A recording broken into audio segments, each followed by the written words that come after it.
for the research we're doing. And put very simply, right, there are two ways we can approach it. We can do the qualitative study before our main quantitative study, or we can do the qualitative study after the main study, or we can do it together with the quantitative study. So in other words, we'll talk about three frameworks. We do it before, do it during, or do it after. When we do it before the quantitative study, let's say we want to do a large quantitative study, and we've done a qualitative component before that quantitative study. Typically, we do that as part of formative research. As the name implies, formative research is research we do to form the basis for our research. So we don't just want to dive in and just create questionnaires and spend, millions of dollars conducting this large scale study where we have not really thought carefully about what is going to go into the study. So in such cases, we can use qualitative studies to get the lay of the land, understand the key issues that are emerging, and so that with that information, we can then use it to tailor the construction of our questionnaire, of our quantitative study. So that is what we call formative research. And that's one of the good uses of qualitative studies. And it's great because with qualitative studies that are typically open-ended, people can report whatever they want. There's no fixed or structured questionnaires or closed-ended questions where people must select an option. Here, they have a variety of choice. They can say whatever they want in free-flowing style. And that gives us that variety of answers, and we can dig deeper into issues. This is an example of such a study. So here, this is when I was with CDC, and we're trying to understand what are the names that youth call e-cigarettes. This is when e-cigarettes were just coming into the market, sometime in 2015, 16. If we're going to create a questionnaire that is about e-cigarettes, we want to make sure that we're capturing things, we're speaking the same thing with this youth. So we don't want to go and ask questions that they look at and say, what are you even asking? What are you even talking about, right? So in this case, this was formative research to help us understand the terminology that youth refer to e-cigarettes with or by, right? And so that's what the title here is, Understanding Use of ENDS or Electronic Nicotine Delivery Systems Among Youth. So this was going to be a focus group and in-depth interview with youth. So focus group in this case will be, we are having a group of youth together, right? And we'll bring them together and then we ask them questions. Now, the fact that it is qualitative doesn't mean that it is not structured or it's not systematic. So I want us to make that distinction clear, because for anything to be researched, it must satisfy two major hallmarks or benchmarks. Number one, it must be created with the intent to create knowledge. The key word is intent. It doesn't have to create new knowledge eventually. It doesn't have to be published, but there must have been that intent originally to create new knowledge. And number two, research must be systematic. This applies whether it's quantitative research or whether it's qualitative research. There must be a systematic approach. So it's not as if you're just waking up in the morning and just going to a bunch of youth and say, hey, let's talk about e-cigarettes. That is not research because it's not systematic. Systematic means that there is a pattern or a structure to it. So even when it's qualitative and the responses are open-ended, it does not mean that the research is not systematic or structured. So that is very important to keep in mind. And that's why even for a qualitative study, you must have a guide. This, for example, this is a guide that would inform the discussions, right? So here you have, for example, the research question, and then you have the focus group question. So you can see here we even have warm-up questions. What do you call these things? So instructions. Moderator will show pictures of cigarettes, cigars, or smokeless tobacco products, right? And then are there any other names or phrases you use for e-cigarettes? So everything you are saying is still structured. So when we say it's unstructured, we are not saying it's from your end. We're saying it's unstructured from the participant's end. Of course, you might have follow-up questions that are left to you at your discretion that you follow up. But from your end as a researcher, it has to be structured. Remember that for anything to be researched, it has to be designed with the intent of creating new knowledge, and two, it has to be systematic, meaning that there has to be a structure to it. So this is an example of the qualitative study that is done beforehand.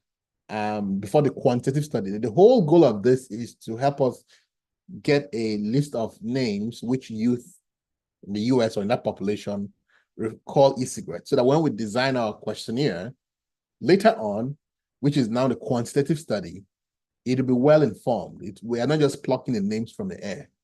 It was guided by a methodological approach where we did, this focus group and got the information from the youth. So these are some of the important issues to keep in mind. Now, when you're designing such qualitative studies, you want to make sure that you design in such a way that there's free flow of information. In this case, these were school-going youth.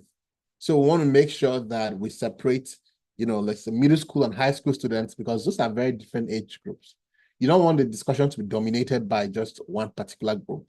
So it becomes very important then to make sure you separate them. You also want to make sure you don't have groups that are too large.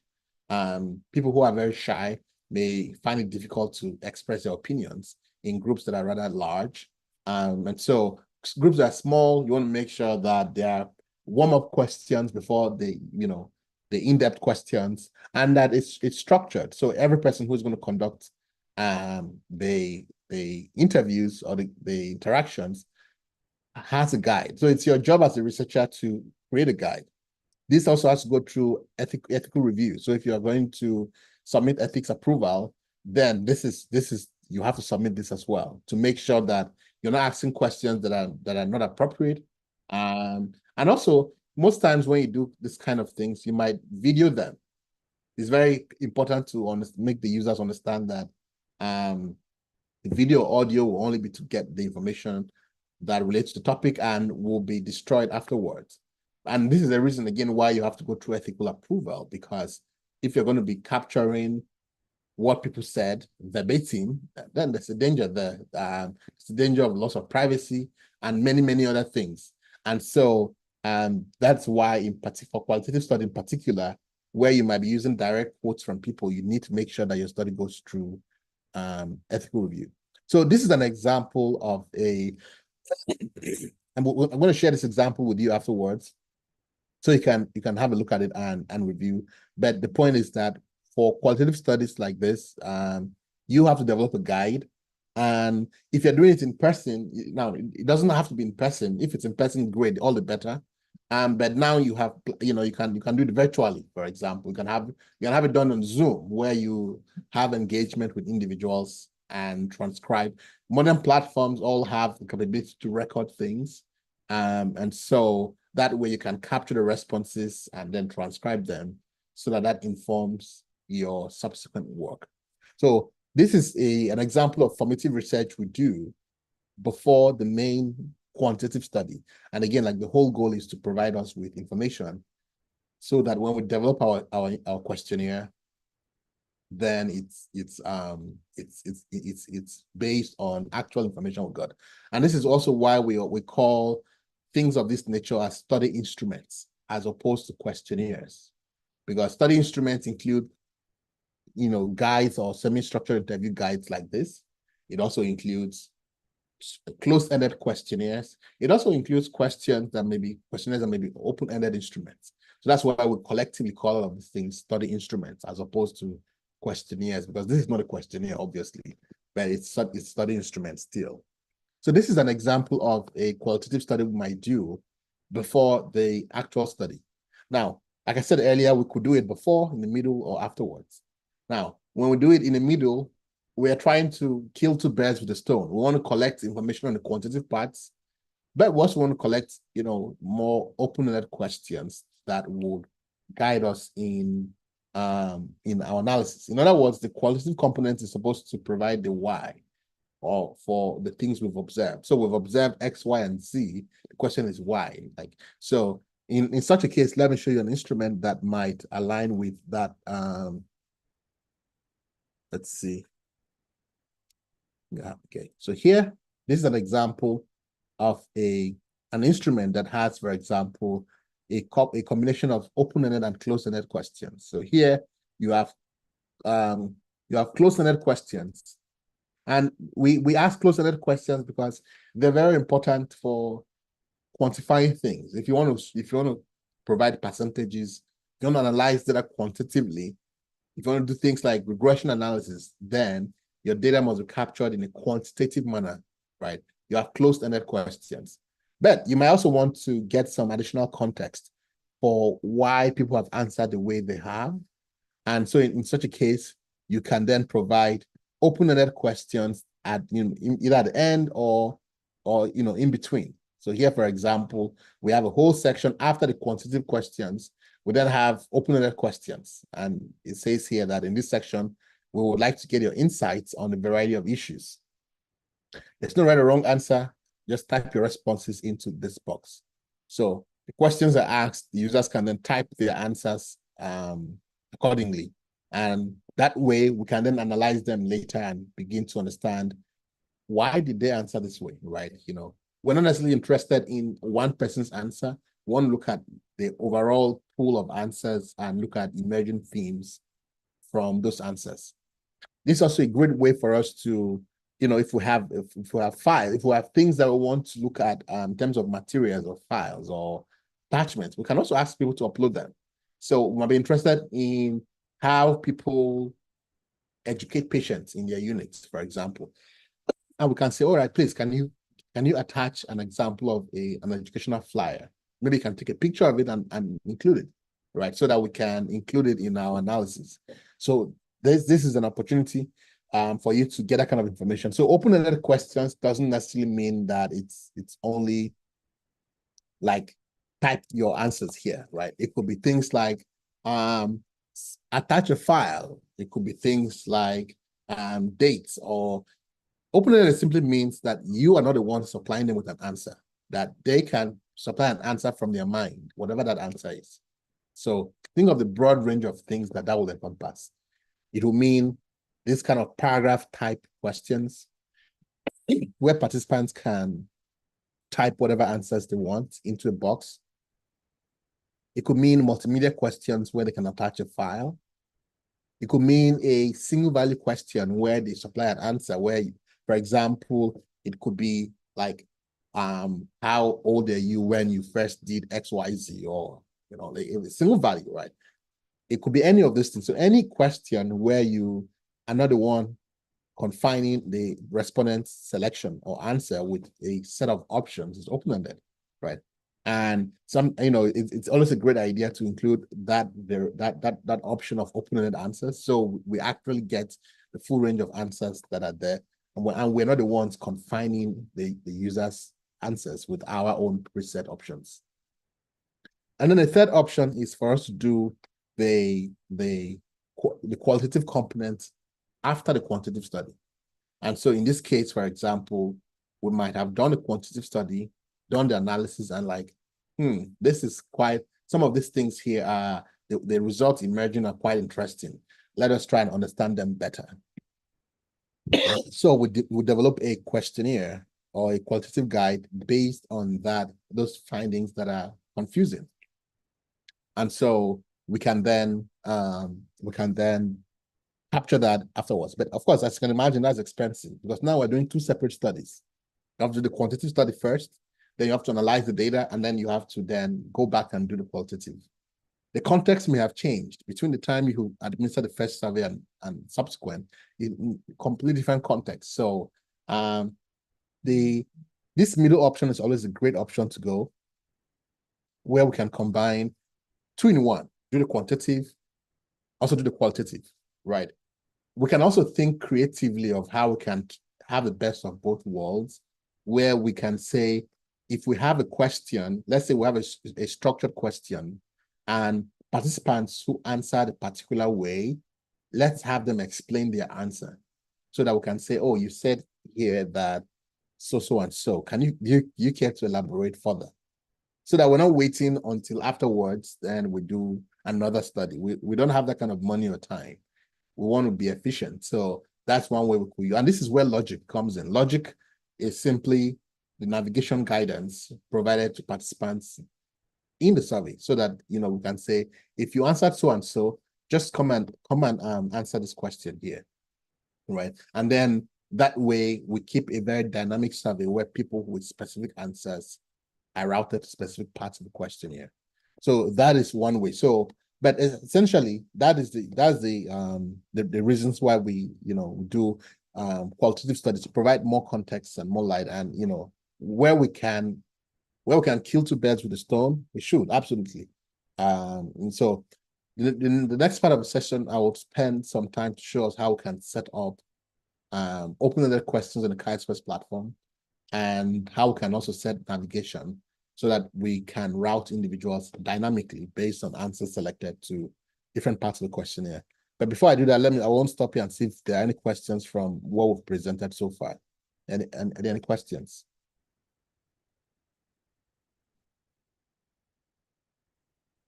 Lungye, we all set?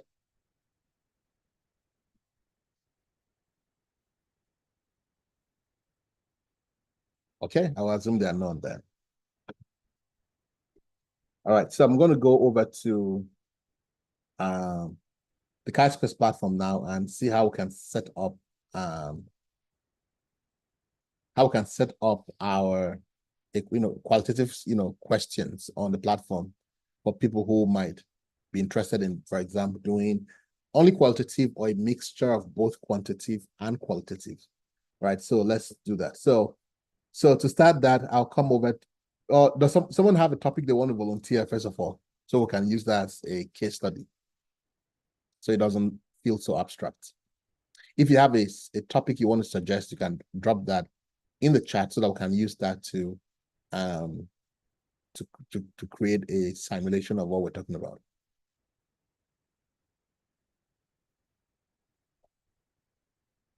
You guys are awfully quiet today. What happened? Well, we're approaching the end of the year. Okay. All right, great. So we have the topic here, empowering maternal and child health in remote Nigeria through AI integration. All right, let's use that. All right, so we'll start a new survey. So for those of you who, I'm not sure if there's any new person in the audience, but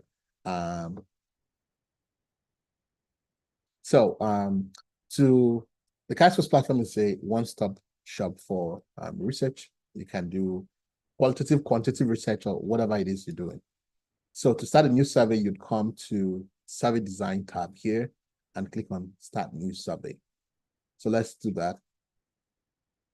So the title of our survey here is this title we've just pasted here: Empowering Maternal and Child Health in Remote Nigeria Through AI Integration. We'll select our location as Nigeria. To get our study aims, let's generate that with AI.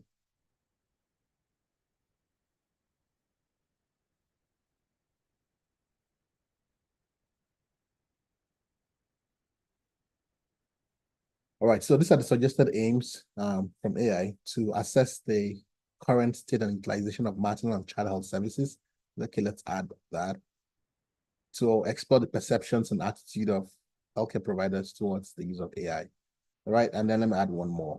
To evaluate the level of acceptance and willingness of the community to accept AI technology in maternal and child health. All right, that's fine. All right, keywords. Let's generate this with AI as well. There's a child health, maternal health, and healthcare providers, and then clear the remaining ones away. All right. Like I said, if you're doing a qualitative study, you should definitely get ethical approval, because it is very likely that you're collecting information that is identifiable. You are recording people. If you're going to do qualitative studies, most times you will have to record people so that you can refer to those notes back. Once you record people, there's always that risk that there's breach of privacy, right? So that's something you always want to think about carefully. How do we conduct research in an ethical manner? So here, for example, study involves audio or video recording. And so we want to go through the right channels to make sure that everything is fine.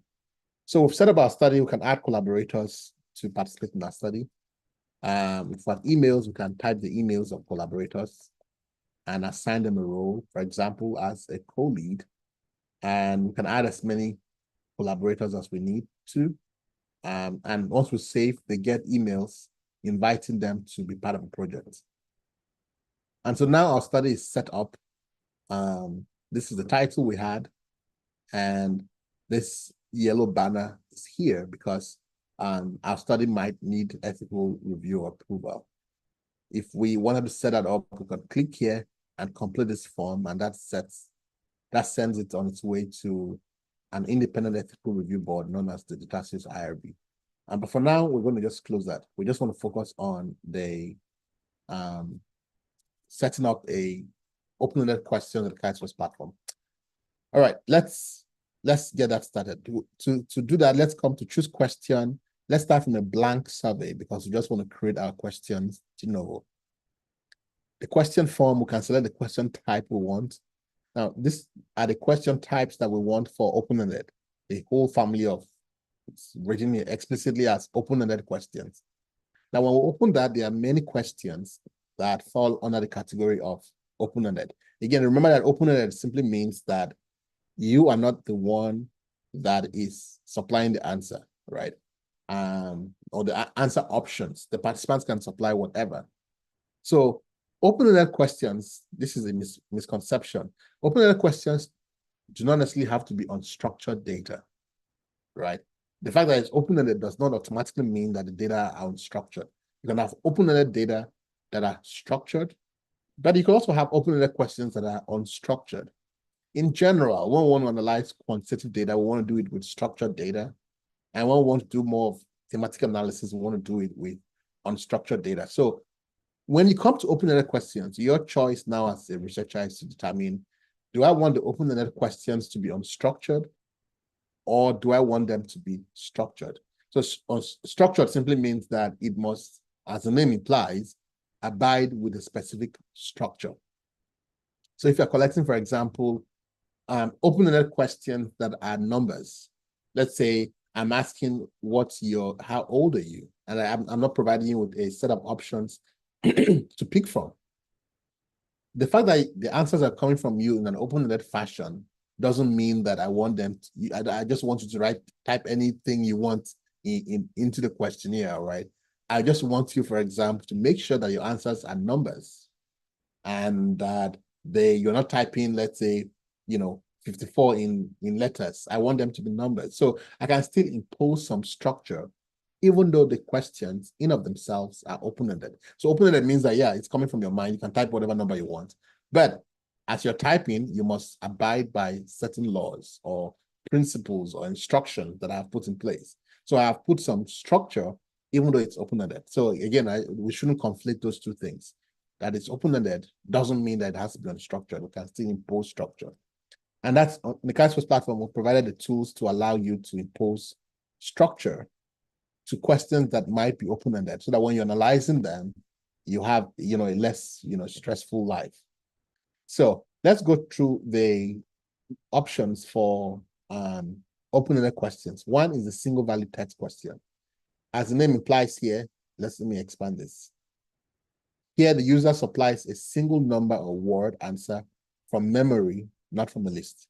So single value text, so as the name implies, single value. So the user is supposed to type a single value, which could be a number.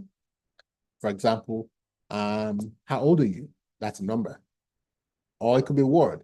I might be asking you, when you think of XYZ, what's the first word that comes to your mind? So that's a single word.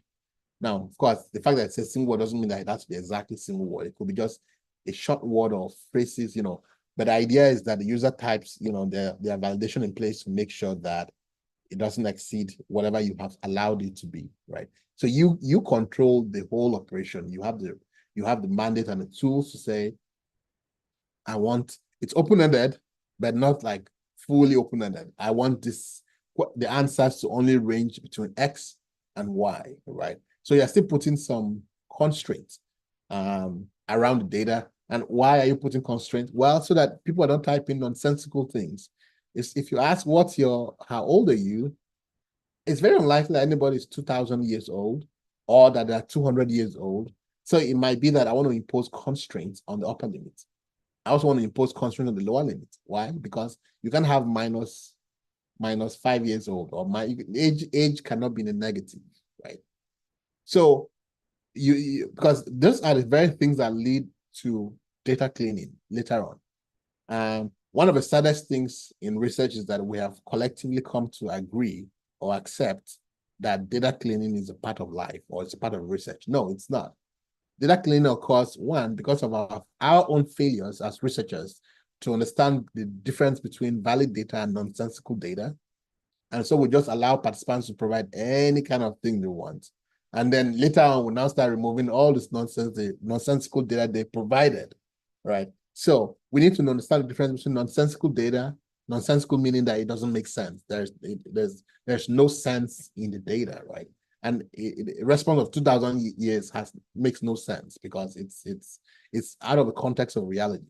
So we need to make sure that, one, we agree that data cleaning is it's not normal. There's nothing normal with data cleaning. It's just it represents a failure of our own activity as researchers, or failure of the systems we collected the data on.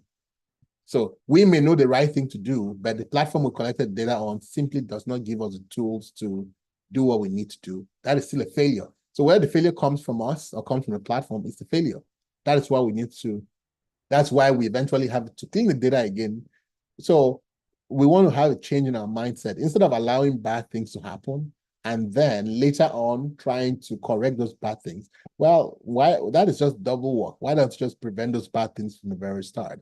And so we can impose constraints, we can impose limits to make sure that data are structured so that we can analyze them very well later without having to clean them.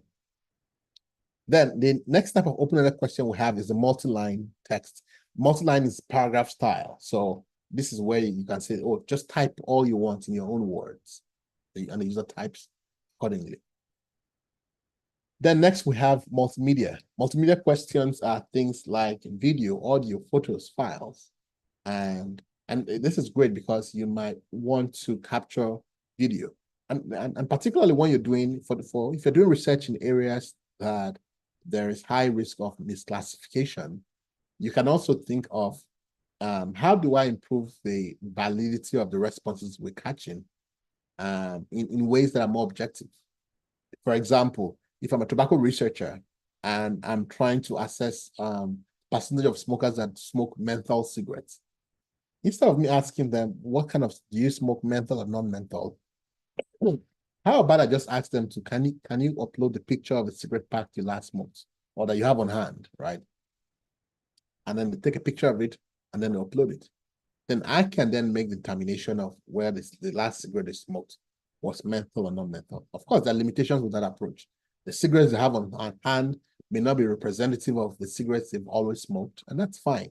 The question here is cigarettes. The question was the cigarette people have on hand, is it menthol or non-menthol? Right? That's a different question than saying the cigarette they always smoke. So as researchers, we want to really think of the biases that threaten the validity of our studies, threats to both internal and external validity. And we have to think of ways of addressing those biases. It is never enough to just say, oh, my study has all these limitations. And oh, poor me, what can I do about it? This is just the way we report limitations. No. How can we improve the way we do research so that the way we collect data, the kind of data we collect, right, and the way we analyze and interpret it are all designed to be more robust and to address threats to validity, whether it's internal validity or external validity. And then you have date or time questions. Those are questions that are designed to collect time and date. So it could be time only, it could be date only, or it could be date and time. So if I want to say, for example, let me know what time is suitable for us to meet, or that is only time. And so, but if I want to say what date works for you, that's only date. If I'm asking what date and time works for you, that's date and time. So you can choose the settings, you can modify the settings based on what you want.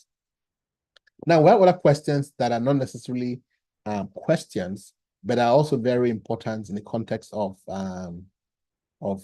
qualitative research, right? So, for example, you may want to provide just information.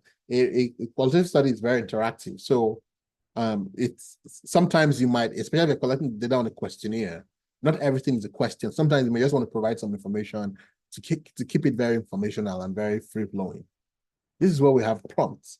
So prompts are great to look at, in the context of what they are. So let's look at some of the let's look at some of the prompts that you have on the platform and how you could use them.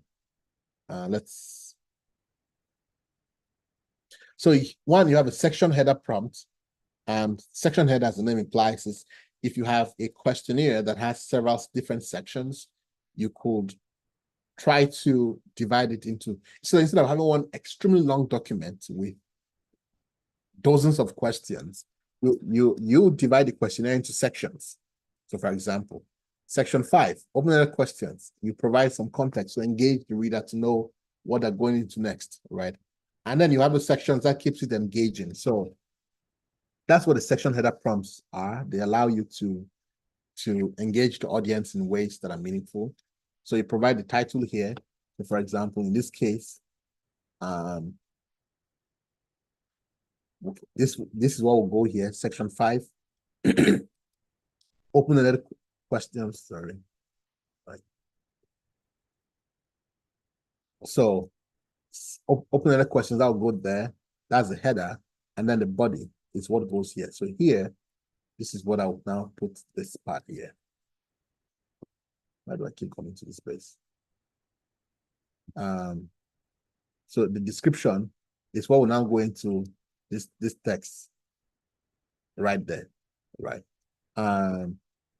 It preserves the character, the formatting of the text from wherever you copied it, but you can always choose to eliminate that if you wanted. So if you copy text that was, let's say, red or whatever color it was, it will by default maintain that unless you remove it. So if in this case I copy text that is red, it will maintain it, because of course you might want to keep the text red for whatever reason. That perhaps that's how you want to preserve it. But if you want to remove that color, you can just click on this text formatting so that it eliminates all of that. So the section header prompt, that's what it does. Screening prompt is used to when you are screening people. If you are doing a study and you have inclusion criteria, the screening allows them to know that this study has screeners, and that the screeners is supposed to evaluate the eligibility for the study, and if they're eligible, they will participate. The eligibility prompt is for people who are eligible. If you tell them that, if you're eligible, for people who are eligible, you tell them, it will notify them that they're eligible, and then provide any other information that you want to show to them. And then the ineligibility prompt does the opposite for those who are not eligible. If you set up an inclusion criteria on a Chisquares platform, that at the moment of setting up, all of these ones are done automatically for you. So you may never ever have to come here, because this is all done when you set up the criteria yourself. But the prompt that you might use a lot in the context of, for example, a qualitative study is the custom prompt. The custom prompt allows you to provide any kind of information. There's no limit to the length of information, right? I can just say, hey, thank you so much for your agreeing to participate in this section. This is what we're going to do to this section. Here's what we're interested in. So it can be as short or as long as you want it to be. The custom prompt is also very great because you can also upload images. You can say, hey, here's the image. As you're uploading the image, you can also choose where to display it. Do I want to display it at the top, at the bottom, at the left, the right? You have all of those things. So in the context of a qualitative study where you want to provide that kind of,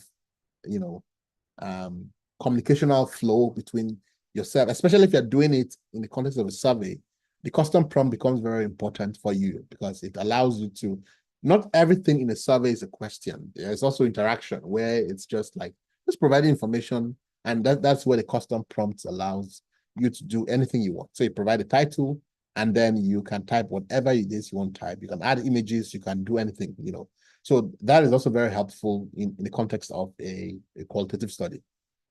So let's go ahead and look at, create some actual questions to see how we can do that. Let's start with this one we are on here. Custom prompt. Let's say, let me go back to that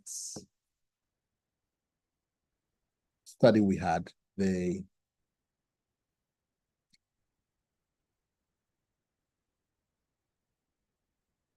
so let's just stick with this. Open-ended questions. In this section, we'd like to get insights on a variety of issues, which is what I have there. Oh, that's not what I have. Let me copy it. So just to show how you can add images and do all of that in the custom prompt. So let's call this open-ended questions. And like I said, if you have images, you can upload them. You choose where the images are. And you can then upload the images as you are interested in.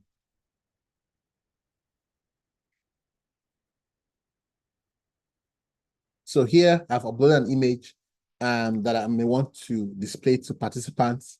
You can choose where you want the image to be. So you can come to these three dots here, change media position. Is it top center that you want it to be, or is it top right or bottom left, or bottom right? So once you select, let's say I want it to be at the, so this is the text. If I want it to be bottom center, I can select that and push the questionnaire so that when I preview it, it's going to be where it was specified to be. So here in this case, I have the prompts I selected, and then I have the image, which is bottom center, the way I had specified it to be. So the custom prompt allows, like I said, it can be as long as you want it to be, and you can specify images and position them accordingly, however you want them to be. All right, let's add the other type of questions we discussed that are open-ended. Single value text questions. That's the first open-ended question we have. Like we said earlier, this allows you to type a question that is a single word. So I might say, like, how many times have you used any AI application in your lifetime? All right. These are just nonsensical questions, but the point is just to demonstrate some of those features that we might need to use to create an open-ended question or qualitative component. So I want to collect data on the number of times you've used any AI application in your lifetime. And so here this is single value, but here I want to make sure the question is not just open-ended, but also structured, right? So I can come here to the settings. The settings is where everything happens. I can come here, and first of all, I have the option to allow only numbers. Now, this means that if the user types anything that is not a number, it will not allow them. This is extremely important if you are designing study that you want to collect data that is open-ended but still structured. You don't want to spend the time later on having to clean data where people are entering numbers or letters, or entering characters that are not numbers, which means that you cannot analyze them as numbers. Remember that one of the strongest things that ever exists in the world is character. Once you have a single character in a column, it automatically turns that entire column to character. It doesn't matter that all the numbers were actual valid numbers. The presence of one single character will convert an entire column from numeric to character, which means that you can no longer perform any arithmetic operation on that column. So it's very important that if you are interested in only numbers, you come here and say allow only numbers. Now, sometimes it's also good to include units of measurements, right? You might be interested in, let's say, a measurement or a construct that it makes sense to collect units. If I said, for example, how many cigarettes did you smoke yesterday, right? Somebody might say 2, but the question is that 2? Are you referring to 2 sticks of cigarettes, or is it 2 puffs, or is it 2 cartons, right? Or the same thing applies, right? I ask you, how much did you drink yesterday? And you say, oh, just 2. But that question is 2 what? 2 shots, 2 bottles, 2 crates. Well, you know, the list goes on and on, right? Or the question might even be like, what kind of alcohol then? Like, you know, what did you drink yesterday, or how much did you drink, you know?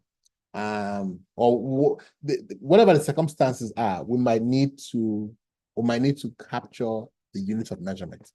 So and that's for us, right? So that the whole point is making sure that we are capturing the same thing from everybody. That's the simple goal of research or data collection.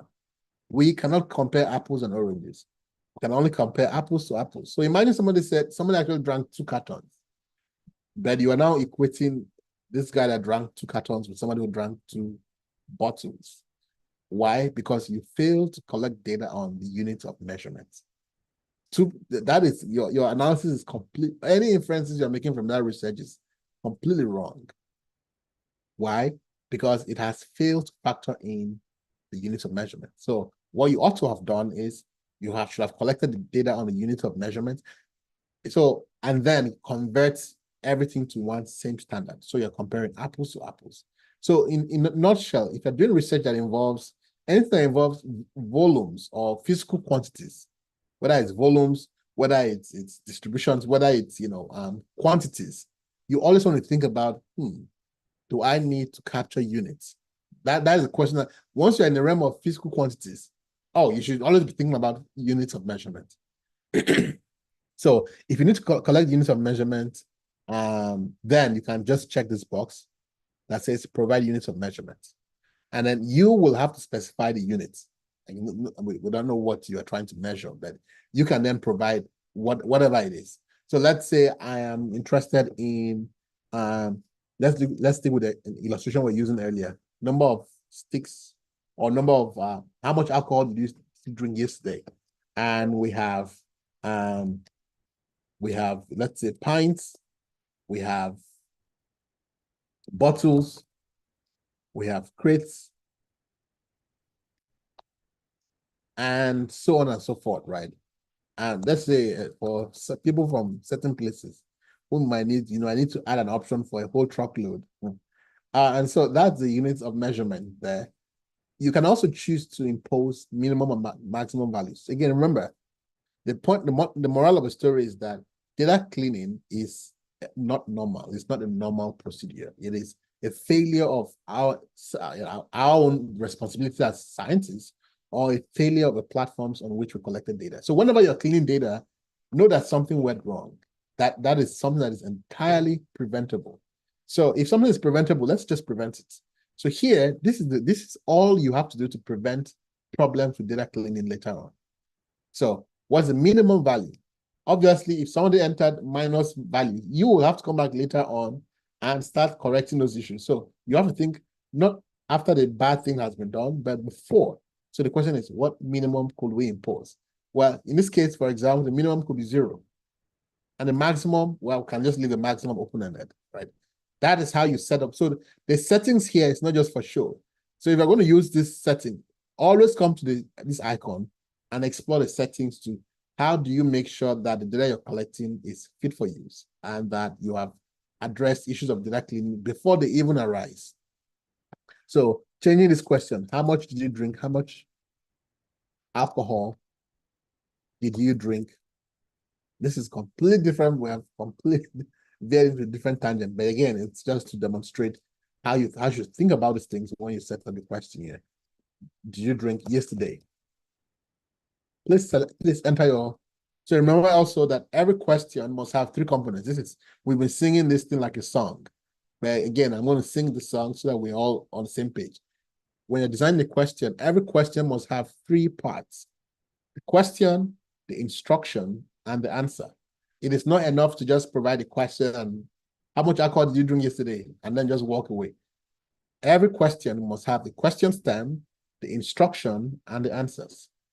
How much alcohol did you drink yesterday? That's the question stem.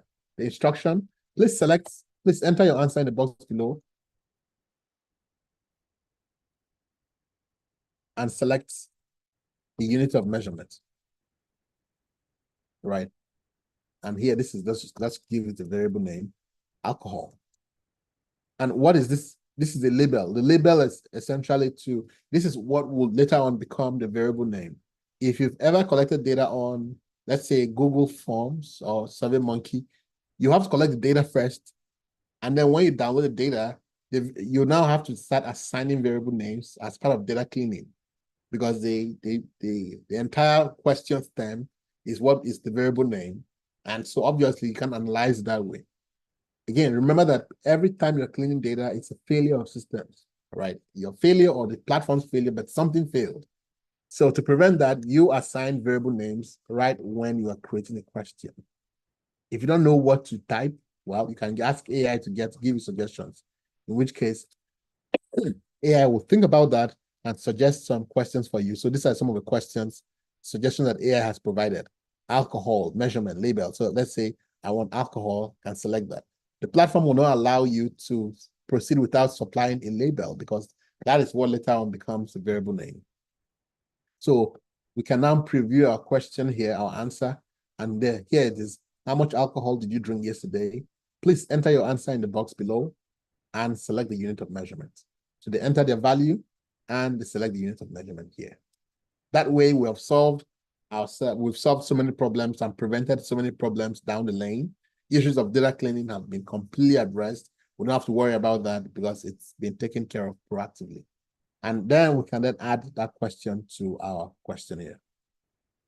And that's how you add a single value text question that is numeric. Now let's add a single value text question that is not numeric. So here, let's first of all, let's demo this. Let's preview this and let's take the question and see how that looks like.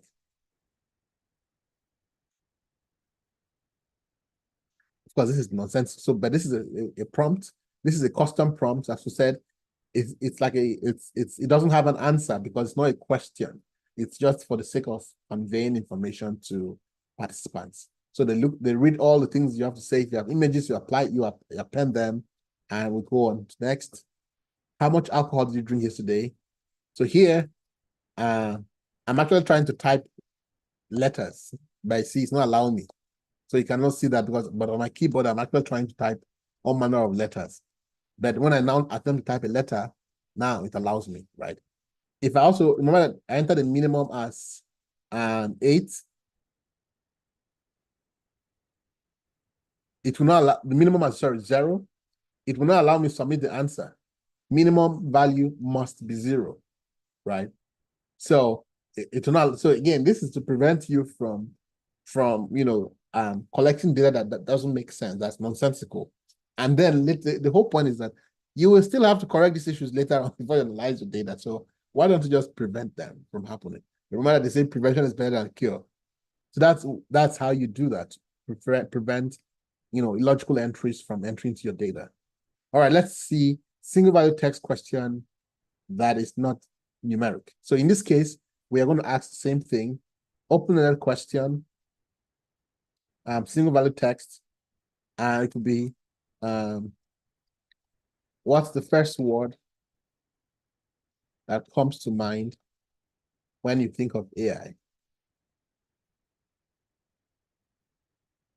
Of course, every question must have a label, because that label is what later on becomes a variable name. If you don't know what to type, you can just ask AI. And these are the suggestions that AI has suggested. So let's select this one, for example.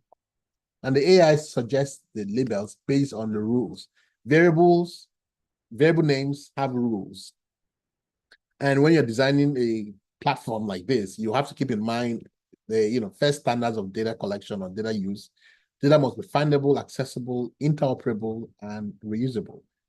Interoperable is very important because whatever is happening on your platform must be interoperable with another platform. Let's say if you take data from here, you should be able to analyze them on Stata or SAS or wherever it is you're trying to analyze your data. And different platforms have rules for how variable names should be assigned. For example, a variable name cannot start with a number. A variable name cannot have a space in between it, right? A variable name must be of a specific length. It can't be too long, right? Else it gets truncated. Those are things that you have to abide with. So if you don't know what those are, so here are the label assignment rules. Labels are restricted to 15 non-spaced characters consisting solely of letters or numbers. They must commence with the letter and will serve as variable name. So you can have numbers, but it can't just start with a number. It cannot start with a symbol like an underscore or anything of that nature, because we need to make sure it's interoperable. So the AI already knows all of those rules. So it's all of the suggestion is provided to you will, in fact, abide with those restrictions. And so now we've typed our question. Here, we don't want to allow only numbers because we just want people to type whatever they want. So in that case, we don't have to do anything special. If we look at the preview here, what's the first word that comes to mind when you think of AI? Now I can type letters and it's going to work, right? And so, I'm going to now push that to question here. And then let's look at the other question types. Open another question, the multi-line. This allows the users to type a paragraph style. Now, this is not just a word. This is if you want to ask questions like, please tell me about your experiences or your challenges with XYZ.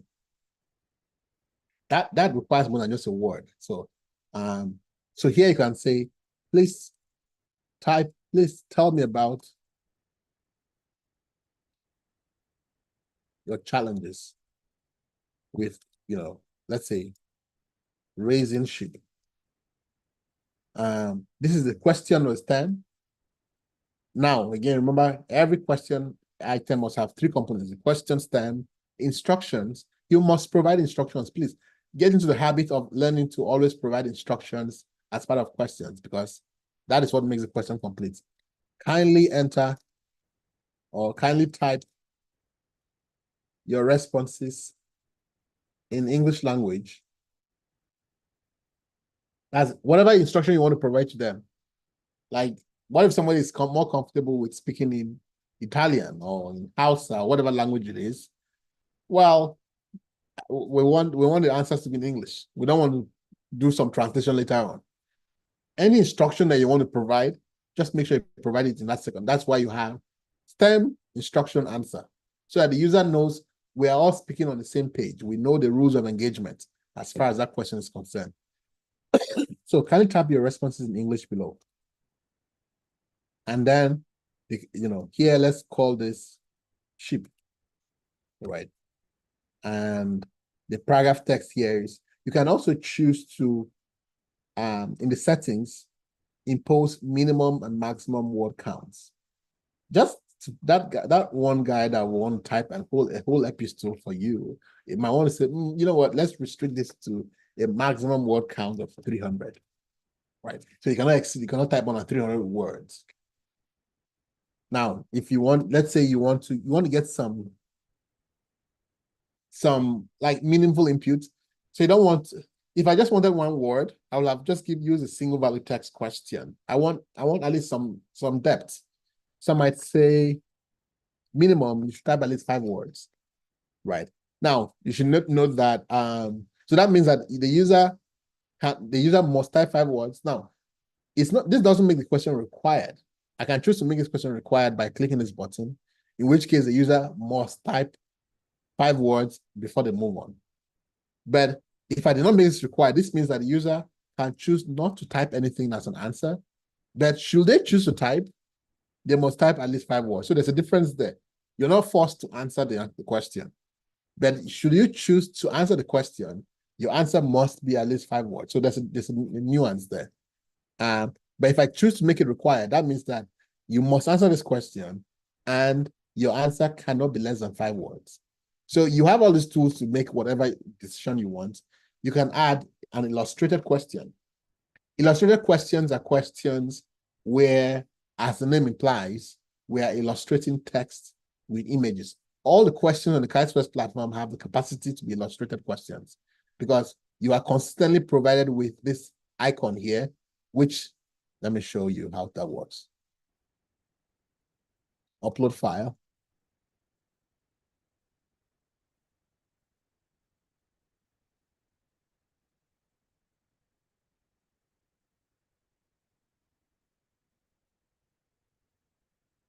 So illustrated questions essentially allow you to upload a file, which could be a video file or an audio file or a picture to the question.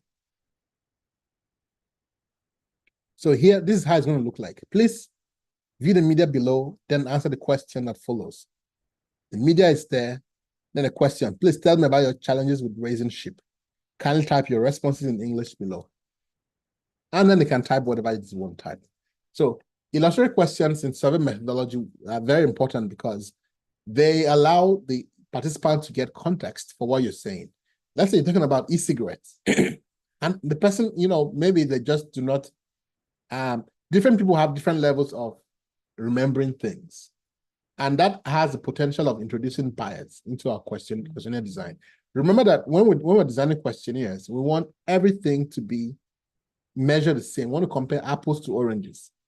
A questionnaire is not a test of how well you can remember things. No. It's about how well is the quality of the data. So ideally, we want to calibrate everybody to be on the same level of memory issues, right? Everybody's on the same memory level. That would be the ideal. Because imagine you have two people. This guy, he remembers he never forgets anything. The second guy, he forgets everything. I asked them, do you know what this is? They actually both know. This one has just forgotten, right? This one tells me, no, I have never seen that before. This other one tells me, yes, I actually know what it is. See, the problem now is I have bias in my data. The data is contaminated with bias because it doesn't reflect reality. It just reflects differences in recollection, not differences in actual lived experiences, which is what I'm interested in. So how do I solve that problem? Well, that's where illustrated question comes in. I provide that, whatever it is, so that everybody's on the same level of memory. I say, this is the issue here. Now that you've all seen what I'm talking about, please answer the question that follows. So you can always consider using illustrated questions to improve the quality of data so that, it reduces the level of bias, at least from differential recall. The issue is always, in epidemiology, we always have a problem when the word differential comes in. We do not like anything being differential, right? We have no problem with non-differential bias. Of course, we have a problem with bias, but between the two of them, we'll rather stick with problems that are non-differential, which means that everybody suffers from them equally, right? We have problems when we start seeing things that are differential. This guy remembers something differently from the other guy. Well, that's a problem for us because the data are biased. So always think of ways you can improve the quality of your data. And that's the whole point of using digital platforms. That's the whole point of using a platform like Chisquares, so that you are not subject to traditional issues. I mean, if you were doing data on paper and pencil in the field, you may not have the means to upload media. But that is the whole point why you're using a digital platform to collect data, so that you can tap into the full spectrum of advantages you get from a platform like that. So we can make our questions illustrated, which simply means that they're not just text only. They are text with accompanying image. And this is not the same as a randomized trial question. In a randomized trial question, we're uploading different media, and the platform is randomizing different people to observe different media. So now that we've done that, we can push our question to the questionnaire. Then let's look at other open-ended questions. Open-ended, next we have the multimedia questions. The multimedia questions allow you to collect data on media. And so here on the settings, you can select the kind of media you're interested in, which could be video response, audio response, photo response, document, or any format. Now, these questions are awesome if you are, for example, in outbreak response, right? If when we do contact tracing in outbreaks, we want to make sure that people do not have symptoms. People are monitoring day 1, day 2, day 3, all the way to day 21, then the symptom free. The one way to that is we just set a survey with a longitudinal follow-up, where every day we ask them, please record yourself, or in medication, directly observe treatment, where we need to observe the individual taking their treatment, right? Please record a video of yourself taking your drug or medication and kindly upload it, right? And then that's how, we capture that data. So you can think of different applications from the multimedia question, whether it's video where we need to directly observe something and we don't have the resources to go there in person every single day, or we don't have the time to sit down on a Zoom call with them and say, put this. We might say, okay, please record the audio and put something in the background for us to know. The instruction might say, I want you to put this particular thing in the background. That way I know that it's not a video from yesterday. So you can think creatively of ways you can ensure that the data are being captured in real time. And that's where the instruction comes in. Please record a video of yourself taking your medication. That's the question, the instruction. Kindly put XYZ in the background so I can verify the video is from today. That's instruction. And want to change this, by default it's audio response. Want to change this from audio to video response and apply. And so that's how you collect multimedia questions. The audio response might be also great if you want to capture some, audio file.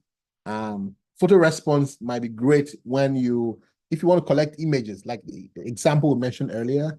If you are researching, let's say, cigarettes, and you want people to upload pictures of their cigarette packs, that's great to reduce misclassification bias.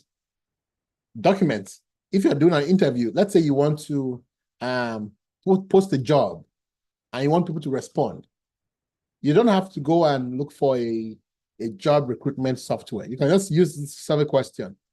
Hey, upload your resume. So the whole job application could be a survey. What's your name? What's your relevant experience, which could be open-ended.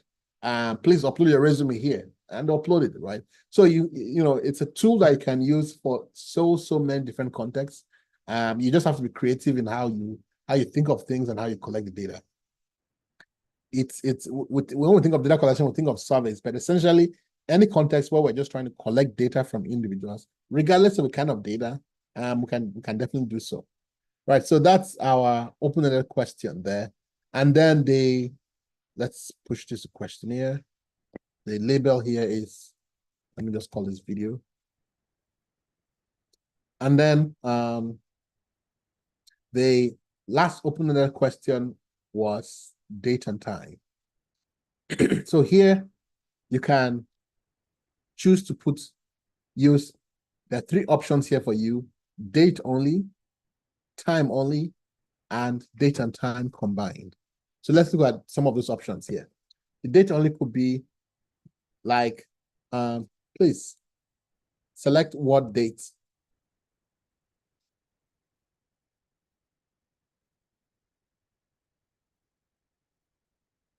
Might work for you to take a tour of the island, right?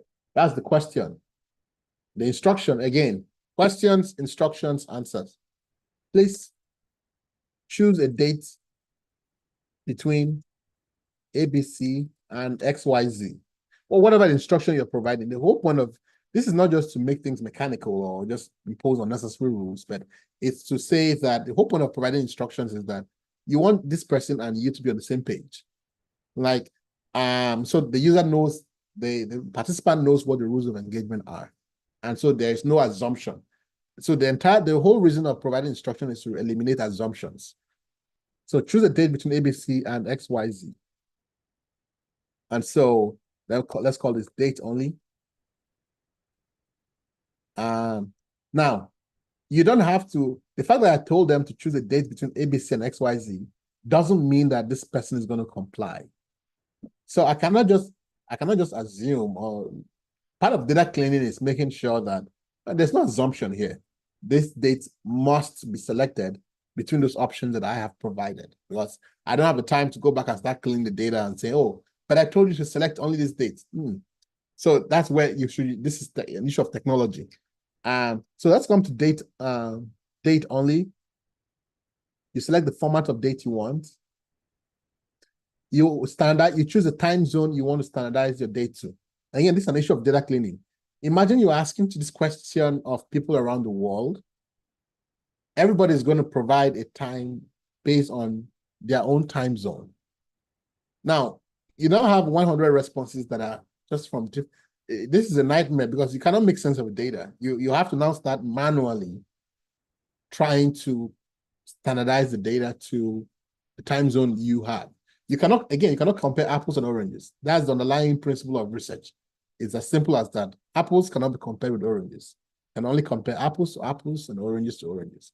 So I cannot directly compare time from Eastern time zone to West African time. That's apples to oranges.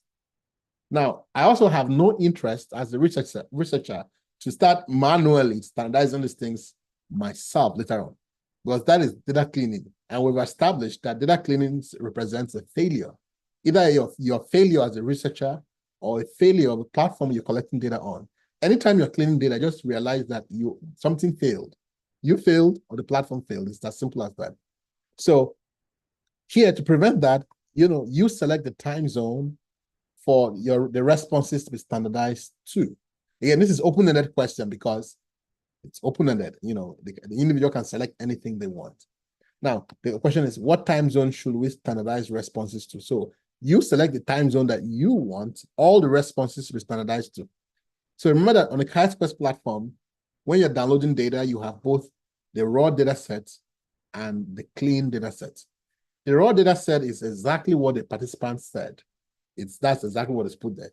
The clean data set is clean, as the name implies. Everything is standardized. You just pick it up and use it, right? These are some of the things that are occurring within the clean data set, all the standardization. So let's say I want all the answers to be standardized to Eastern time zone. So whether the individual says 5 a.m. West African time, I don't have to start saying, start counting with my fingers. 5 a.m. means no. All of those things should be standardized to Eastern time zone for me. Now, the dates I asked the guys to please select the dates between this time and that time.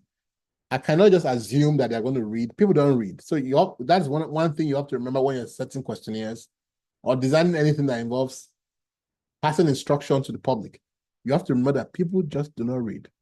You give them instructions and then this same people ask you, sorry, what am I supposed to do? Like, dude, the instructions are there. So you cannot rely on people reading instructions and following instructions. Why? Because people don't read. So you have to impose those constraints with technology. So in this case, we can choose to set limits for date options. And we can say the start date must be from this day and the end date must be on this date, right? That's how you impose it. So that means that everybody who's seen this question, those are the only options they can pick from the first date to the end date. They cannot pick anything before or anything after. So now that's how we apply that question. Now, you can also choose to put a question that has time. So let's demonstrate that.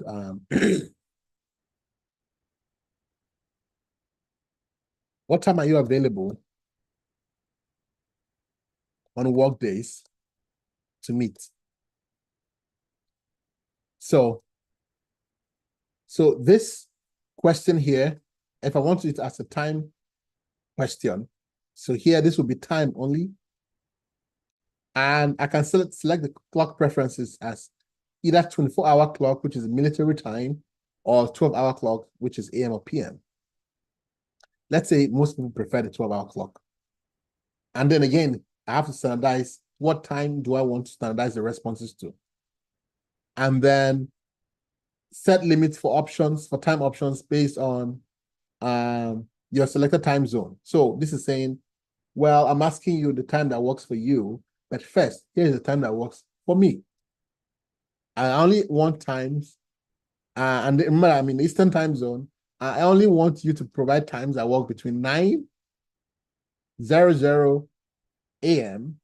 my time to, let's say, 12:00, or let me just say 9 to 9, 9:00 p.m. During that time, I'm available, and I can take any time that you select within that range. Right. So this is now saying I don't want you to select 12 midnight my time, because that's not going to work for me. I'm going to be sleeping at that time. So that way your responses, so that reduces back and forth communication between you and whoever it is you're doing. You can also set respondent time zone. And this is because when the participants are answering a question, they have to select their time zone. So they can say, I am in West African time. But sometimes you are doing a survey where let's say I'm doing a survey in Nigeria and everybody there is one time zone. I don't want to make the survey annoying for them where they will now have to be providing time zone, because everybody is from that same area. In that case, I can just let the computer know that, well, please don't ask them about their time zone because they're all in this time zone, right? So the data is still being collected and the math is still going on. It's just that the user don't have to provide that information because I have already provided that, oh, they're all the same time zone, right? And so this is how you, and then the question is time. This is how you work time. Then for open-ended questions that involve both date and time, the same principle applies. Come to open-ended questions, date and time. Again, the question is, what dates and time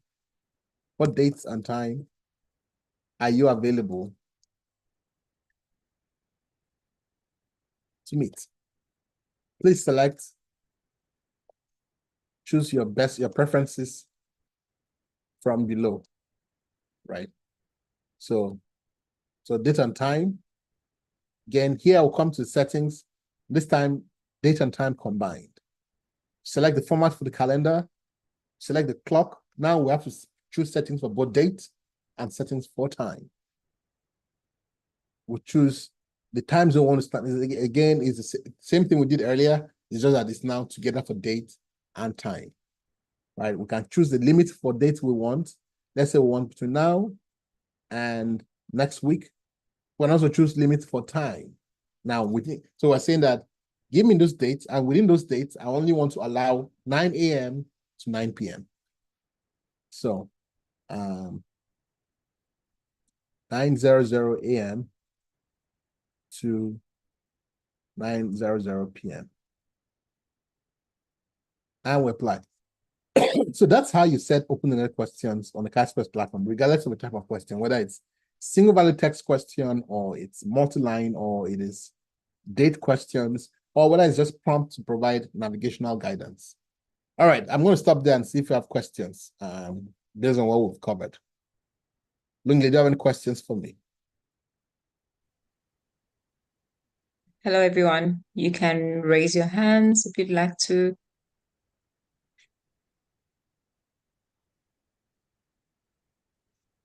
Okay, Hassan, I'm going to let you speak just now, just a second.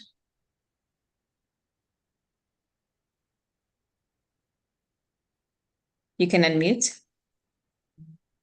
Yes, thank you very much, Prof, for this interesting session today. I wanted to ask, currently I'm working on an assessment looking at low BCG coverage in Sierra Leone using the WHO behavioral and social drivers framework. So, this particular approach, it has so many questions. And also there is also a template. I was just thinking that, I can develop similar questions in ODK. I wanted to know, is it possible for me to actually to develop a questionnaire that has more than 50 questions in the same Chisquares platform? That's what I wanted to know. Thank you. You're welcome. There are no limits to the number of questions you can create on the platform. It can be 100 questions, can be 1,000 questions. There are no limits. But the fact that there are no limits doesn't mean that you should always think of the principles at play. In this case, issues of respondent burden, right? So that, as much as possible, you want to keep the burden on the users to a minimum. Because excessively burdensome surveys means that you are going to have poor quality data. Because think of it, right? How much time does anyone have to do a survey. The survey may be the most important thing to you, but to the participants, it's just a random news. It's just a nuisance. And the participants can tolerate the questionnaire of so and so length, but anything after that, you're just going to have very terrible responses. So the point I'm trying to make is that while the Chisquares platform has no limits on the number of questions you can ask, you want to think very carefully about how many questions should I really ask? And this is where testing comes in. When you develop your questionnaire, you want to do some testing. And one of the things you're testing for is the length. Is it too long? Oh, participants will tell you, yes, this is way too long.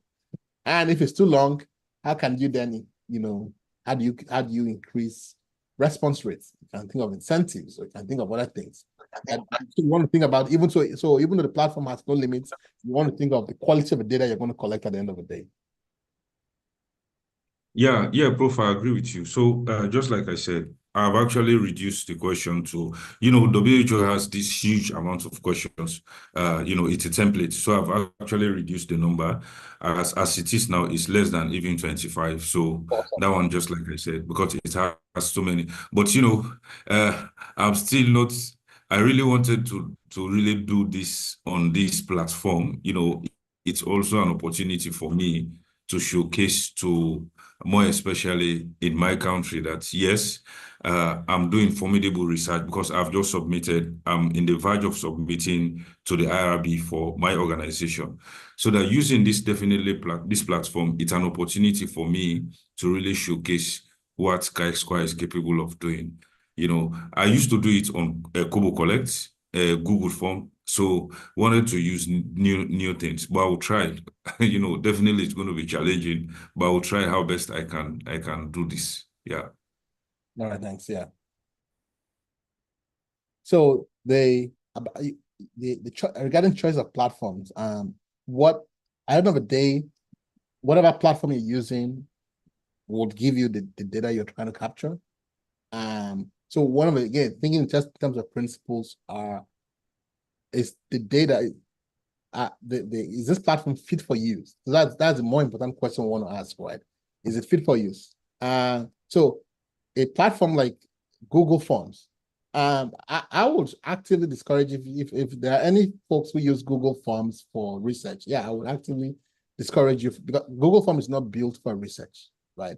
I use Google Form extensively in other areas if I want to do some, but not for research. And there's no serious institution that will allow you to collect research data for research on Google Forms. That just sounds very ridiculous, And so, but in general, the principles will be: is this platform fit for use? Are there sufficient validation, right, to make sure that the data I'm collecting will not need data cleaning afterwards? So those are some of the more fundamental principles you want to think about when you're collecting data. And then, of course, you also want to think about issues of privacy and the kind of data you're collecting, right? How is it going to be handled, and all of those things. But yeah, that's great. So your approach to streamline the content from WHO questionnaires are typically just include every single thing, and so it's your responsibility, like you've done now, to pick and choose which ones are relevant to the context you're using it for. Okay, next question, please. Dr. Emmanuel. Thank you so much, Prof. I've been with this presentation since onset, but I discovered that you only pick one example from medical sciences. What of those people in experimental sciences, like natural sciences or physical sciences? How is Chisquares or artificial intelligence play a role? Okay, thank you. Can you hear me, sir? Yes, I can hear you clearly. Your question is about the range of examples used. So that's why whenever the session asks for volunteers, do you want to volunteer a topic for us to use? I can only pick the examples from the examples that people have volunteered. But be that as it may, okay, it doesn't really matter whether it's, the issue is you have a research question, you are collecting data from participants okay, about a particular topic, whether Whether you're asking them, is the sun blue? Or you're asking them, is there, what are the social dynamics in your community? Or whether you're asking them, do you smoke? It's a question you're trying to call. The basic principle is the same. You are trying to collect information from individuals, and you want the information to be in so and so manner. So at the end of the day, the examples are just to show you how to navigate the platform. And it doesn't really matter what examples they are, as far as you understand the underlying principles behind what we're saying. It's okay. I got you, sir. Thank you so much. But I would like to have attend a session where you can now take your own discipline and do a demo for us to say how is this applicable. I'll definitely, if you invite me, I'll definitely come and watch and ask my own questions too. I will do that. And That I will be will awesome. All right, thank you.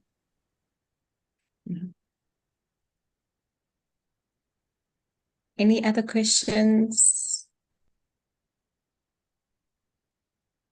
Hassan, please lower your hand unless you have another question. Hello. Hello, am I Isaac. audible? Yes, thank you very Yes. much for the wonderful presentation. No, I just want to get something maybe at the beginning of the presentation where you were trying to differentiate among what's it called? Survey instruments. So my question is, are you saying that a questionnaire is not a survey instrument? You done? Okay. No, that's why I said survey instrument is a global term. It's an umbrella term that includes many, many things. Okay. Okay. Includes some guides for semi-structured interviews. Includes anything where an instrument simply means anything we're using to collect data is an instrument. Okay. Meaning that a questionnaire is included, right? Yes, it is. Okay, thank you. Yeah, that's just what I wanted to get clarification on. Okay. Thank you.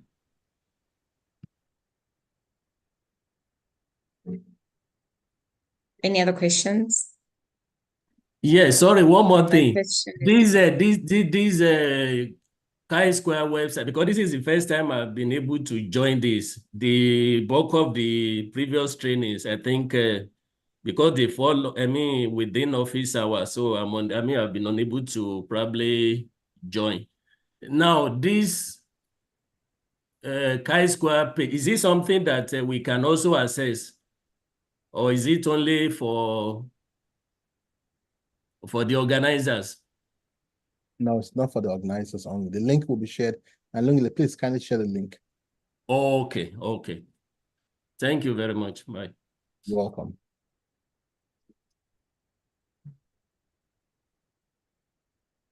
I'll share the link. Any other questions?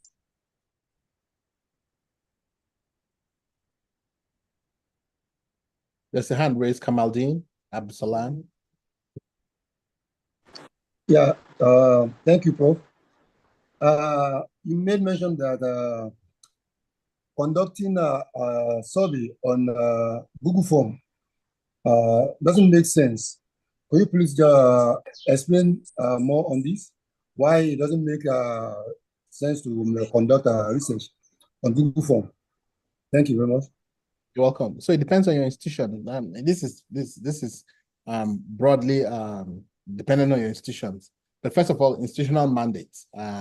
All of the institutions that I have ever worked with, Google Form just does not meet the requirements for data security or even the quality of information that we can collect.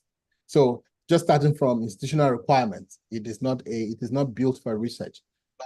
Google Form is excellent if you're using it for, let's say, hey, I want to have a party. Like, how many people can come, right? It's for informal data collection, not for research.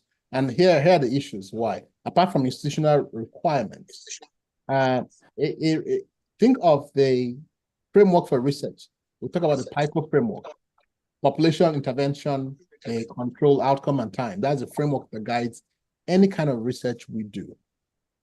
When we design studies, we need to specify those things. So for example, not everybody may be eligible for our study. And we may need to include inclusion criteria that says These people are the ones who are eligible. If you're not eligible, you cannot participate in our survey. At the very minimum, any platform that is designed for data collection for research must have the ability to define inclusion criteria, right?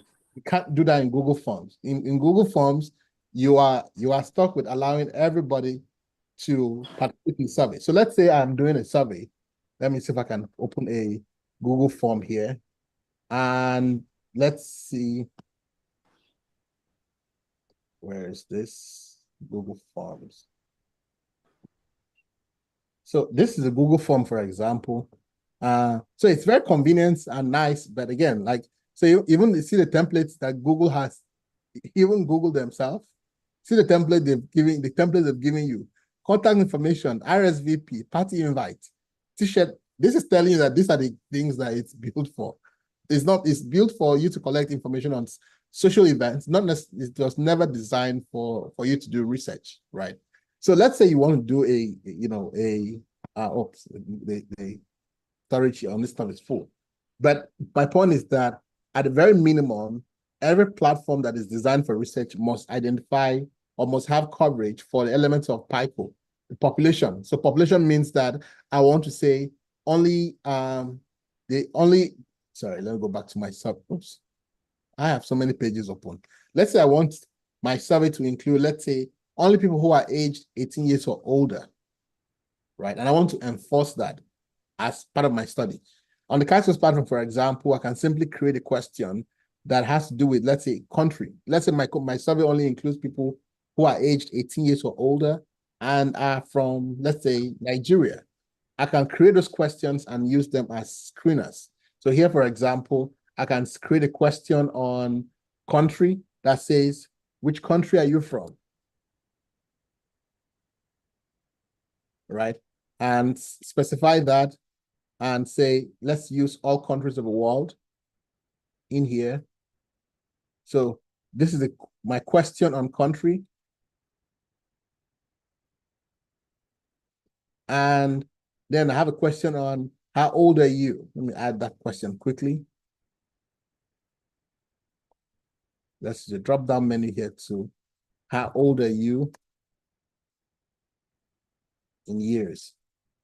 Please select one answer from below.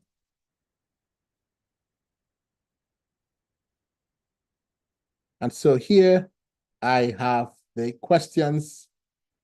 Let's say I want to provide answers between 0 years and 200 years, 0 to 200 years.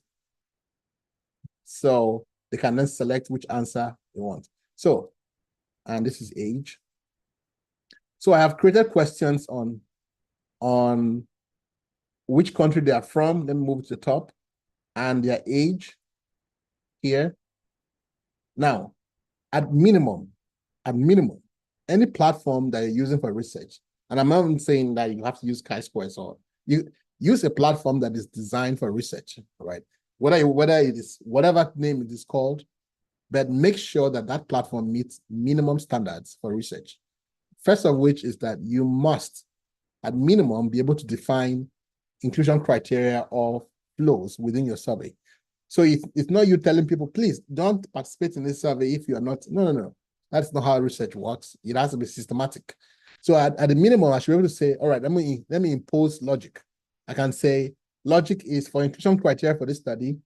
Let me set up this criteria based on country and age, such that you're only eligible if you are from, let's say, Nigeria. If that's what I'm interested in. Let's say I'm interested if you're from Nigeria or Ghana, and your age is greater than 17 years old. That's the inclusion criteria for my study. At minimum, any platform you're using for data collection for research. I'm not saying if you are doing, if you want to have a party, right? If you want to RSVP or have a party invite or t-shirt sign up or event registration, these are the things that Google Form is built for. But so you don't expect Google Form to have inclusion criteria set up. It was not designed for that, right? But any platform that is designed for research, at the very minimum, will have the standards. So you can say, okay, this is the inclusion criteria, and you set it up. So, and then the platform will enforce those rules so that when you start your survey, so set up our inclusion criteria now as if country is containing Nigeria and age, I was supposed to select Ghana, and age is greater than 17 years old. So that if I am taking a survey now,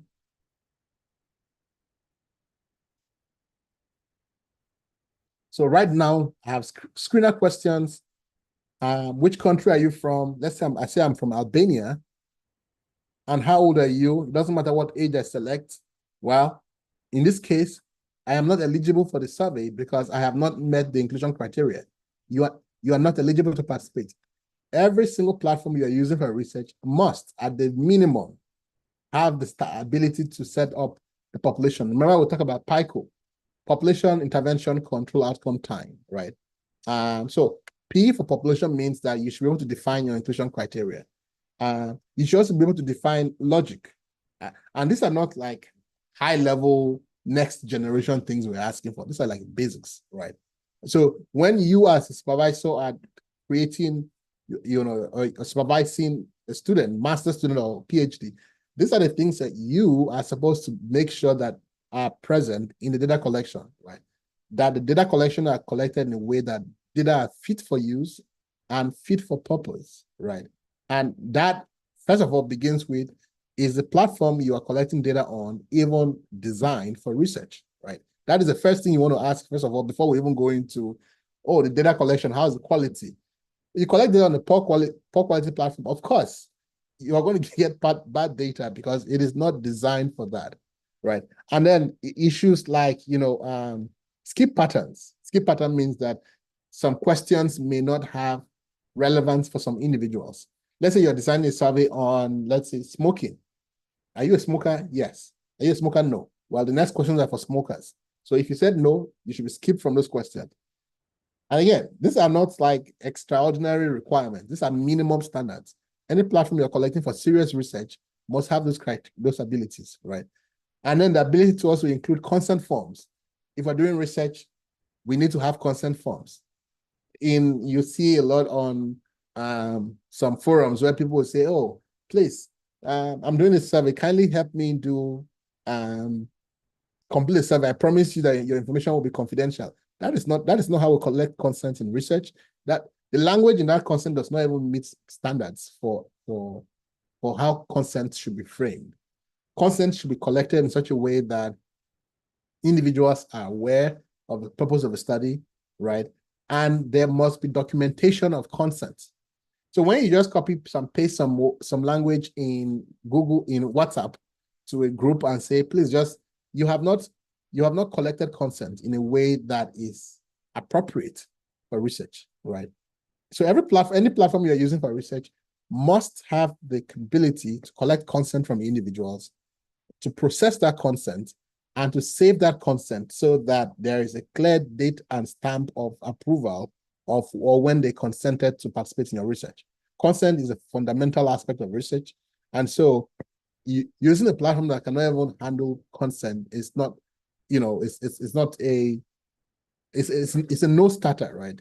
So, those are some of the minimum requirements. So for example, the Chisquares platform, if you want to introduce consent, you come here and add consent or assent forms, you create consent so that participants, as they take the survey, the very first thing they do is that they have the consent, right? So here, if I'm starting the survey now, since I added the consent form, the first thing you're going to do is get the consent form, which has the language I provided.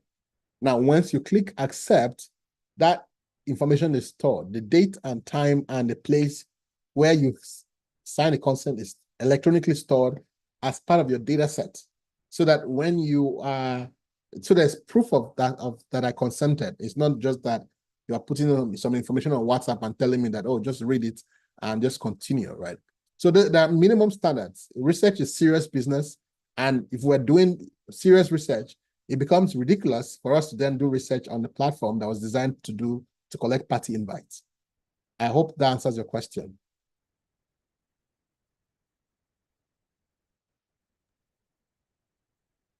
Thank you, Prof.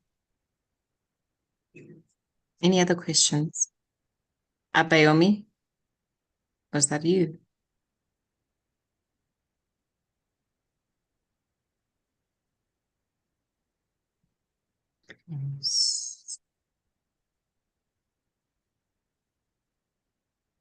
All right. Thank you, Prof, for this section. Very, very insightful. And I've also learned a whole lot of things from the section. Thank you so much. What I want to ask is that if I develop a questionnaire now on Chi-square and I need an ethical approval, would I be able to get it like right now? Has it been incorporated into the system? Yeah, when So that's my questions. Yeah, when you design surveys, you can. Yeah, the platform is affiliated with an independent IRB, so you can click here to access IRB form. The IRB is a detached IRB, so you fill the form and you submit it. Now, it's an independent IRB. Independent means that we don't control them, so we cannot tell you how fast. We cannot guarantee you that the ethical review will give you approval in 2 days. That is beyond our authority, right? We can only guarantee you that as you submit the form, it is being processed, it's being submitted to the IRB, who will then review and recommend accordingly. But yeah, you can submit from the platform to an ethical review board. All right, so thank you so much. Welcome. So a question.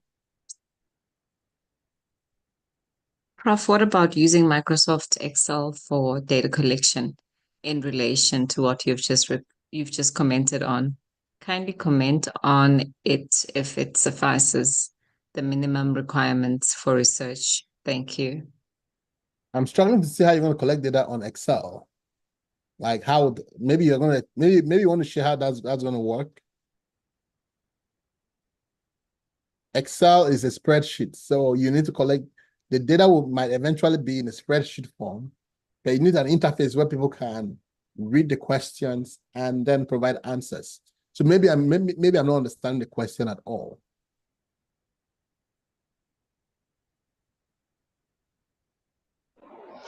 Good afternoon, Prof. Hi, yes. I want to ask, assuming you are collecting sample in University of Lagos Teaching Hospital, that is Lagos University Teaching Hospital, Idiaraba. Okay. And that is where you are collecting your samples. But can you get ethical approval from Lagos State Ministry of Health for the work? You can get approval from there? You can get approval from anywhere. Ethical approvals should not necessarily have to be it doesn't necessarily have to be in that exact location you're doing the study. Ethical approval, and again, we need to understand why we do things. Ethical approval simply means that this is to ensure that the study is being done in accord with principles, right? That's what we call them, principles of ethics, because they're not laws, they're universal principles. And the fact that they're universal principles means that an ethics board that is based in Japan also recognizes those principles. And the aim and the intent is to make sure that regardless of whether the ethics board is in Japan or is in Lagos or wherever, that the study is being done in an ethical manner based on principles. Now, beyond the world of principles, your institution may have their own rules, which are not principles. Rules are different from principles. Your institution might say that we have a rule here that if you are doing research on here, the ethics must come from here. Now, that has nothing to do with ethics or protection of human subjects. That has to do with institutional rules. So while the answer to your question is no, it doesn't matter where the ethics approval comes from, you also have to worry about the rules of the organization, which I do not know. So that will be up to them to determine what is appropriate. Thank you so much, Prof. Welcome. Del?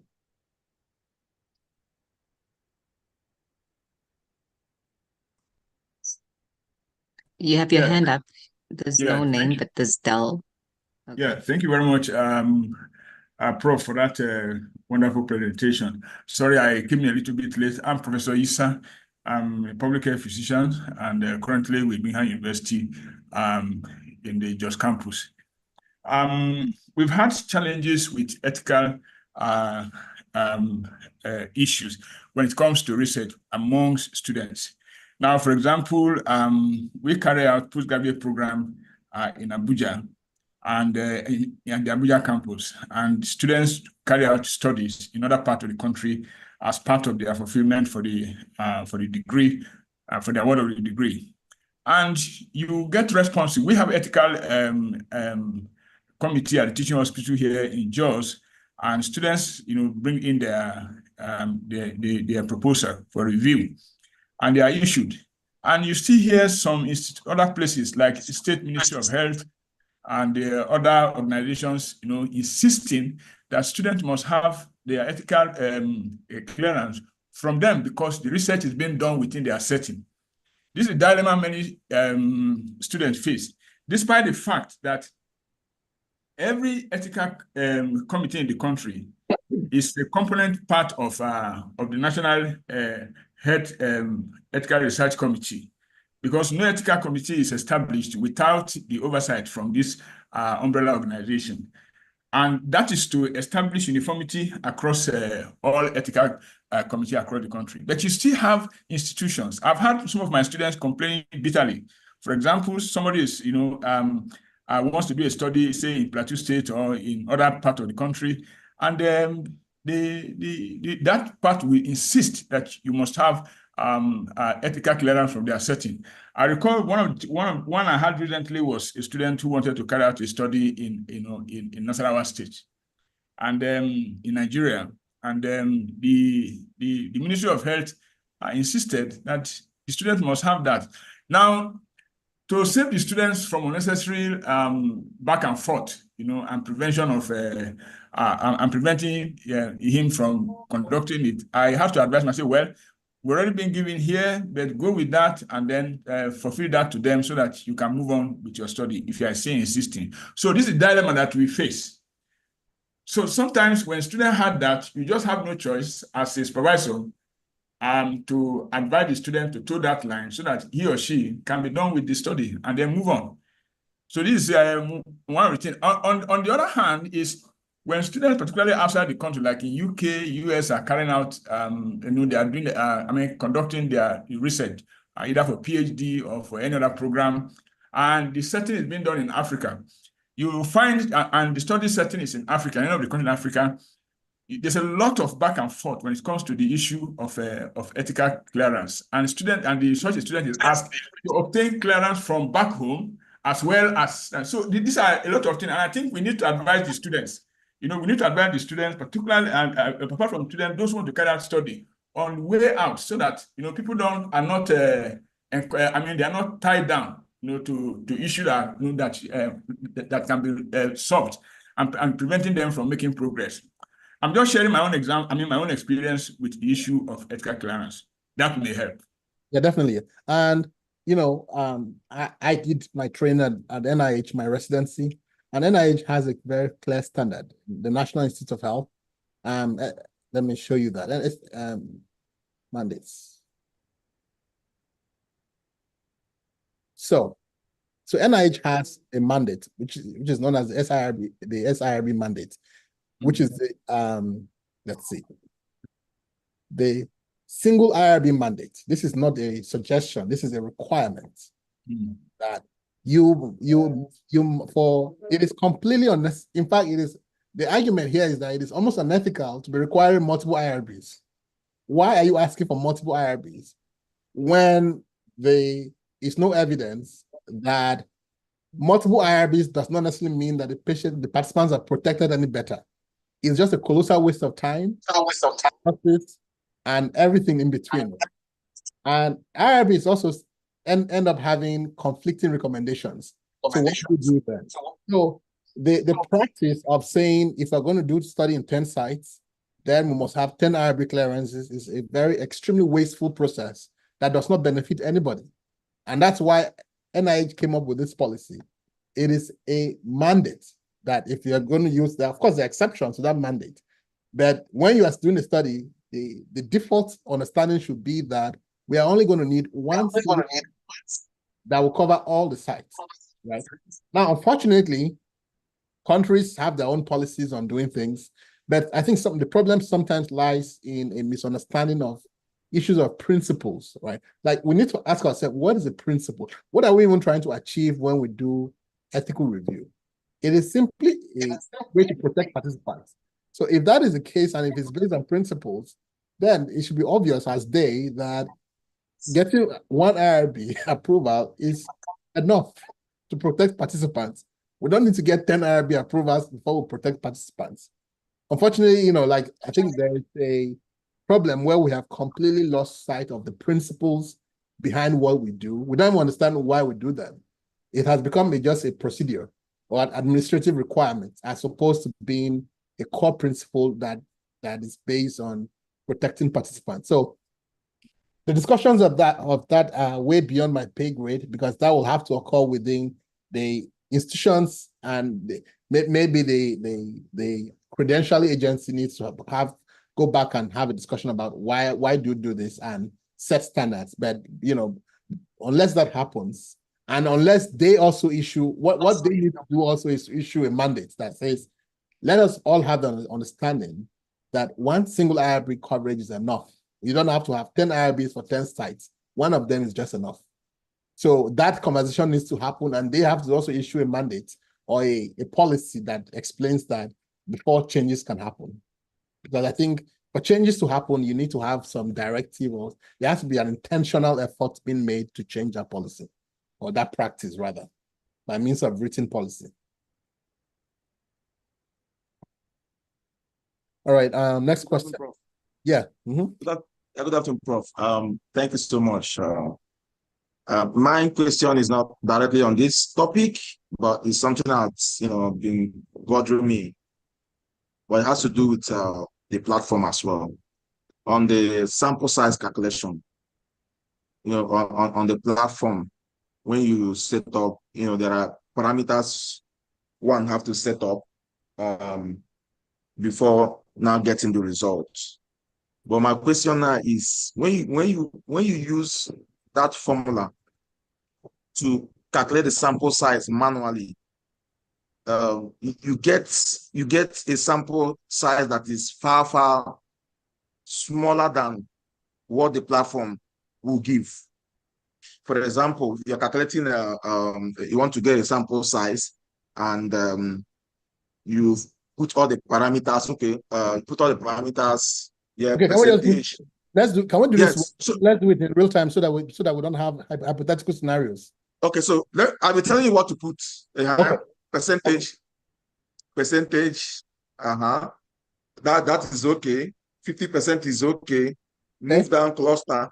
No, that is okay too as well. Okay. Yeah, that's okay. Cluster. Okay. Yes. Cluster, yes. Put 2 under number of strata, 2. Okay. Yeah. Then put anticipated response rate, 80. Okay. So yeah. So these are, so when you get, it should be around 960. Yes, 961. That's what you get, right? Okay. But when I now drop down, when you when you say show the reference, when I use this formula here to calculate, manually, like on paper, I just want to calculate on paper, what I will get is around 384. So even if when you want to calculate for account for the response rate, which is like 80%, which is 0.80, which is just for you to also do 384 over 0.80, right? Which will now give you a new value, which is around 4 something. It still will not give you 961. Okay. So your formula, when you're using a manual formula, you also have to bring in your subject matter. The formula doesn't go alone. The formula has to come with subject matter expertise. You specified that you want 2 strata. The formula obviously does not account for that. You have to account for that yourself manually. Did you account for it manually yourself?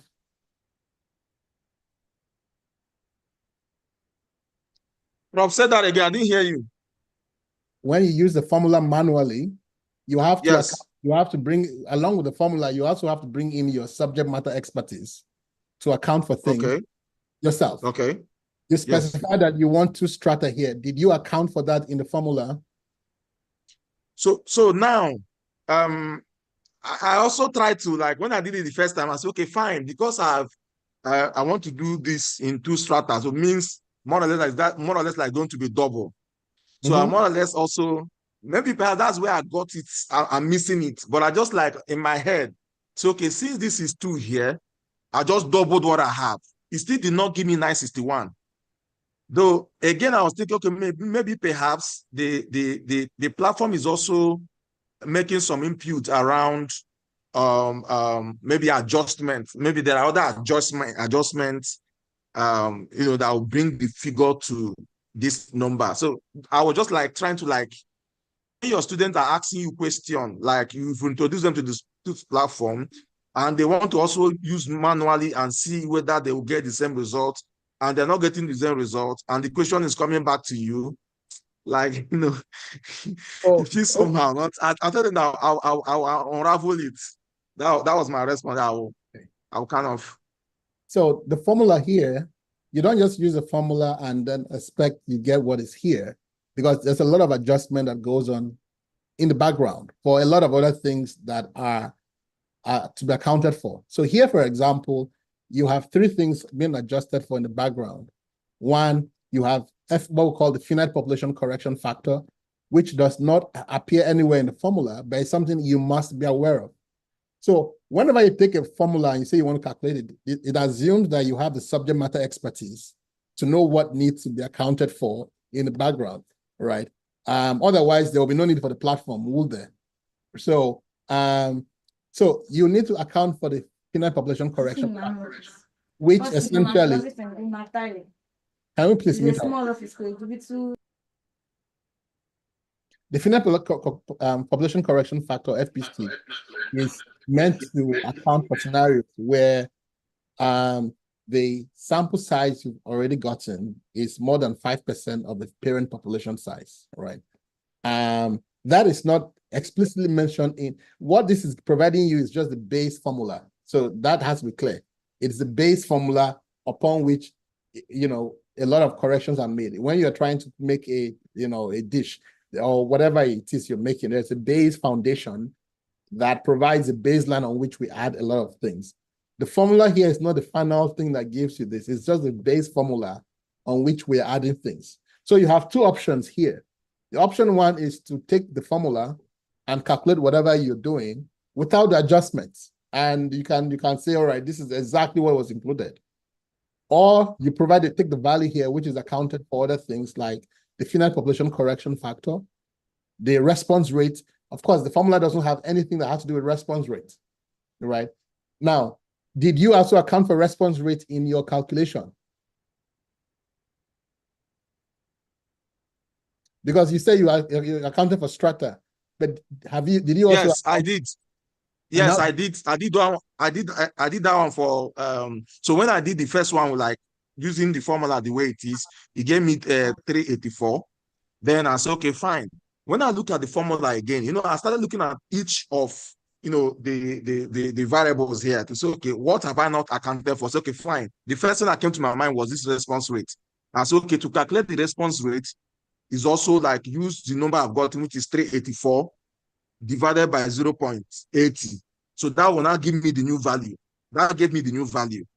So when I got the new value, I was still looking at, I in the 960. So, okay, how do I I just needed to be scientific about this. So I had to okay, I said to strata means that this is going to double.